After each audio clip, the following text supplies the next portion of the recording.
আপনি ভালো নাই, তারপরও মানে জিজ্ঞাসা করতে হয় কেমন আছেন। তো আসলে আমরা আপনার মেয়ের দর্শনের হত্যাকারীর বিচার হোক, এটা আমরা চাই। আমাদের বাংলাদেশ জাতীয়বাদী দলের চেয়ারম্যান এবং গণপ্রজাতন্ত্রী বাংলাদেশ সরকারের মাননীয় প্রধানমন্ত্রী জনাব তারেক রহমান সাহেব আপনার বাসায় এসেছিল এবং আপনার আশ্বস্ত করছিল যে এটার আগে সুষ্ঠু একটা বিচার হোক। তো এখন আর পাশাপাশি আমাদের এলাকার কৃতি সন্তান গণপ্রজাতন্ত্রী বাংলাদেশ সরকারের মাননীয় যুব ক্রীড়া প্রতিমন্ত্রী জনাব আমিনুল হক ভাইয়েরও নির্দেশ যে এটার যাতে দ্রুত গতিতে বিচার হোক। এটা কিন্তু আমরা এই সমাজের, এই বাংলাদেশের সকল নাগরিকই কিন্তু চাই। তো অলরেডি এটার একটা বিচার হয়ে গেছে, এতে আপনি কতটুকু সন্তুষ্ট আশা প্রকাশ করেন? আলহামদুলিল্লাহ, আল্লাহর কাছে শুকরিয়া আদায় করি। পরবর্তীতে মাননীয় প্রধানমন্ত্রী, স্বরাষ্ট্রমন্ত্রী, আইনমন্ত্রী আপনার কথা মতো ওনারা আমার বাসায় এসেছিলেন।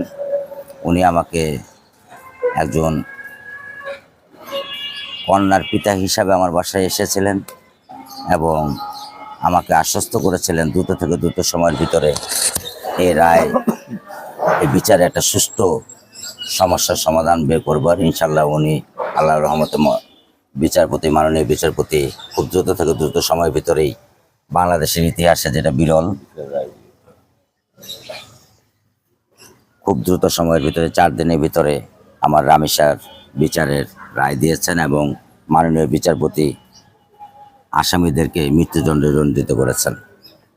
এখন আমি মাননীয় প্রধানমন্ত্রী এবং মাননীয় বিচারপতির কাছে আমাদের মাননীয় আমিনুল স্যারের মাধ্যমে আমি বলতে চাইব যে এই বিচারের যে রায়, সেটা আর যে বাকি প্রক্রিয়াটুকু আছে সেটা দ্রুত থেকে দ্রুত সময়ের ভিতরে শেষ করে তাদেরকে যে শাস্তি মাননীয় বিচারপতি দিয়েছেন তা দ্রুত থেকে দ্রুত কার্যকর করলে হয়তো কিছুটা আর একটু শান্তি বা মনের একটা আকাঙ্ক্ষা পূরণ হবে।